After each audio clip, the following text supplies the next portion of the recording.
Friend, this is Shubham और आज की इस वीडियो में हम लोग बात करेंगे आर्क फंक्शन के बारे में।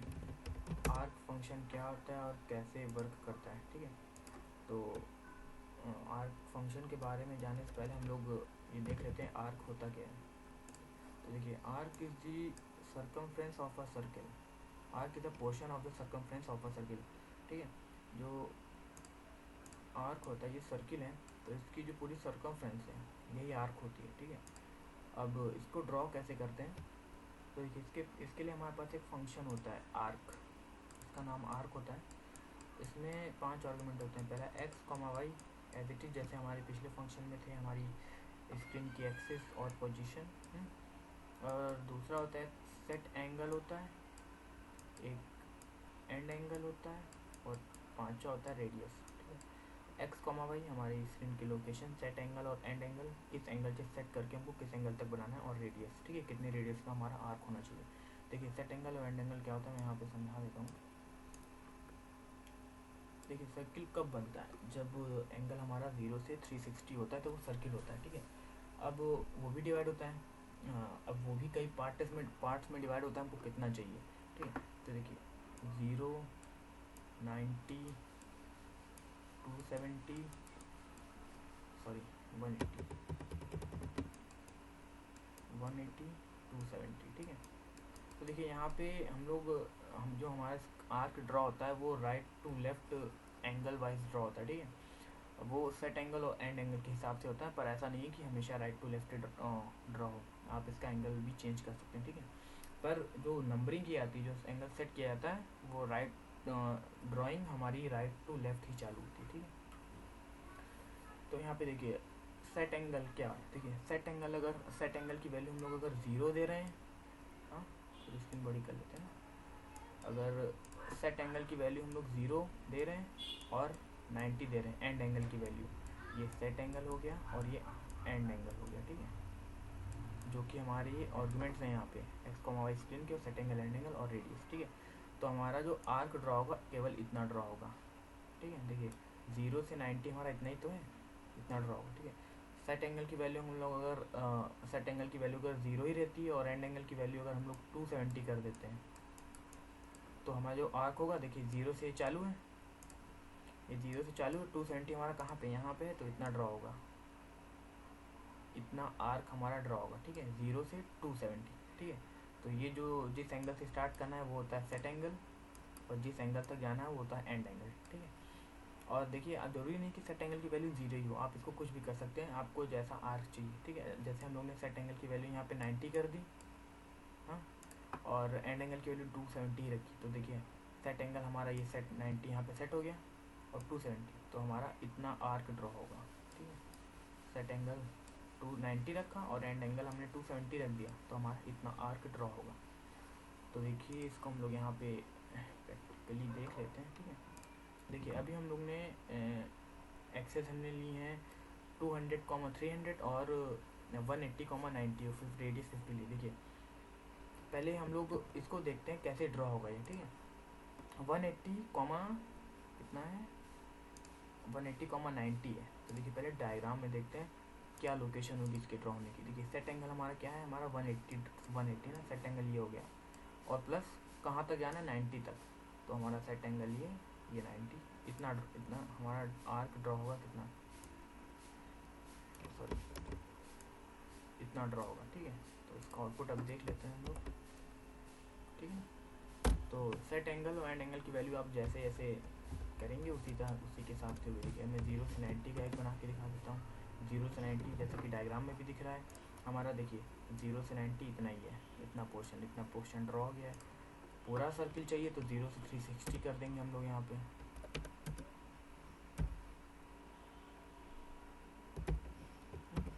तो देखिए पूरा आर्क ड्रॉ हो गया, और ऐसा नहीं है कि हम लोग 0, 180, 360 नंबर लें, आप कुछ भी दे सकते हैं जैसी आपकी नीड है उस हिसाब से। ठीक है, जैसे कि मैंने 246 दे दिया तो उसका भी ड्रॉ होगा।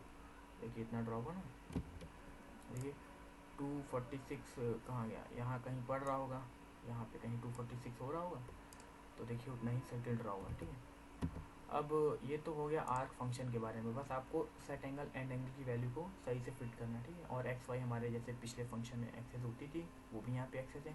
और ये रेडियस, कितने रेडियस का हमको सर्किल चाहिए। तो देखिए मैं रेडियस यहाँ पे थोड़ा बढ़ा देता हूँ, 50 से 80 कर दी, और बड़ा हो गया, ठीक है। एंगल हमारे वही रहेंगे, ठीक है। और देखिए, और इस वीडियो में हम लोग एक फंक्शन और देख लेते हैं, जैसे क्लोज ग्राफ फंक्शन एक बताया था मैंने पहले भी, तो उसका कोई ज़्यादा वर्क नहीं है। देखिए क्लोज ग्राफ फंक्शन जो होता है, ग्राफिक्स ने जितना भी अपना काम किया है उन सबको हटा देता है, और ठीक है। तो क्लोज, देखिए यहाँ पे हम लोग क्लोज ग्राफ फंक्शन यूज़ कर रहे हैं, हाँ। उसके बाद यहाँ पे एक प्रिंटफ स्टेटमेंट दे रहे हैं।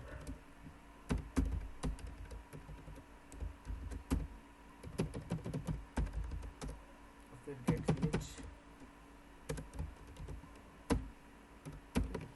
अब इसको सेव कर लेते हैं।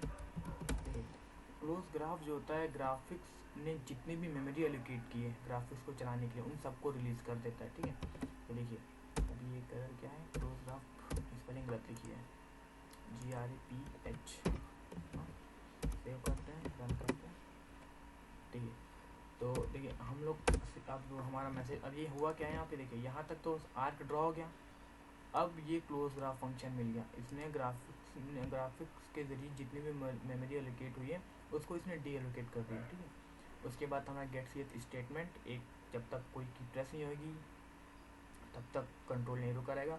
उसके बाद हमारा आता है प्रिंटफ स्टेटमेंट जो ये है, उसके बाद हमारा गेट ch, ठीक है। आर्क फंक्शन चला, क्लोज ग्राफ भी चल गया साथ में, ठीक है। अब यहाँ पे एंटर किया, गेट ch की वजह जो मैंने लगाया था क्लोज ग्राफ के बाद मेरा नाम आया, उसके बाद फिर से गेट ch बाहर। अब देखिए यहाँ पे आपको दिखा देता हूँ, गेट ch यहाँ लगा है, ठीक है। अब देखिए आर्क फंक्शन है, ड्रॉ हो गया, ठीक है। अब गेट ch क्या करता है, जब तक कोई करेक्टर इनपुट ना हो जाए तब तक आगे नहीं बढ़ता है। तो मैंने एंटर किया, ठीक है। देखिए जितने भी मेमोरी एलोकेट हुई है ग्राफिक्स की वजह से वो डी एलोकेट हो गई, और उसके बाद फिर एंटर किया, नाम मेरा आया, और उसके बाद प्रोग्राम खत्म, ठीक है। तो क्लोज ग्राफ फंक्शन का ये काम होता है, ठीक। और देखिए क्लियर डिवाइस फंक्शन का क्या काम होता है। जैसा कि नॉर्मल प्रोग्राम में क्लियर डिवाइस फंक्शन स्क्रीन को क्लियर करने का काम करता है, CLR और कोड ब्लॉक में सिस्टम CLS, उसी तरह ग्राफिक्स के इफेक्ट को हटाने के लिए क्लियर डिवाइस फंक्शन का काम होता है, ठीक है।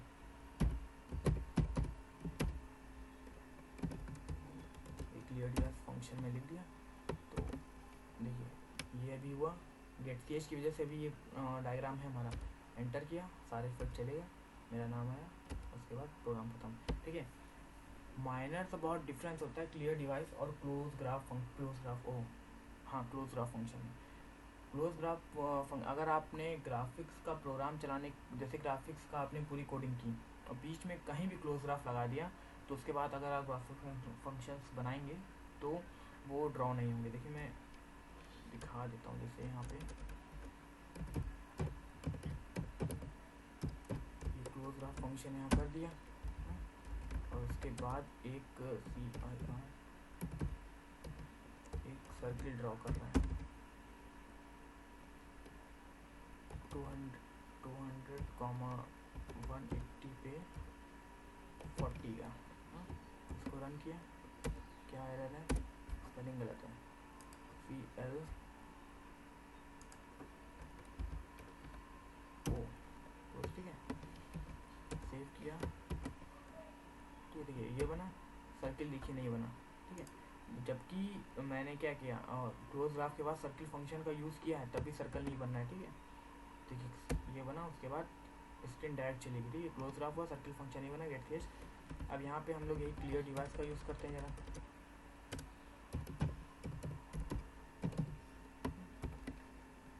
क्लियर डिवाइस ऐसा काम नहीं करता, ठीक है।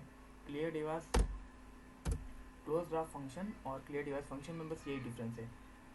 क्लोज ग्राफ फंक्शन अगर एक बार आपने यूज़ कर दिया तो उसके बाद आप ग्राफिक्स का यूज़ आगे नहीं कर सकते उनके फंक्शन का, जब तक आप दोबारा ये पूरा ग्राफिक्स को इनिशियलाइज ना करें। और क्लियर डिवाइस फंक्शन क्या काम करता है, अगर एक बार डिवाइस क्लियर हो चुकी है दोबारा आप फिर से ग्राफिक्स को बना सकते हैं, ठीक है। दोबारा फंक्शन का यूज़ करके आप अपने ग्राफिक्स को चला सकते हैं, जैसे कि क्लियर स्क्रीन काम करता है, ठीक है। So thanks for watching.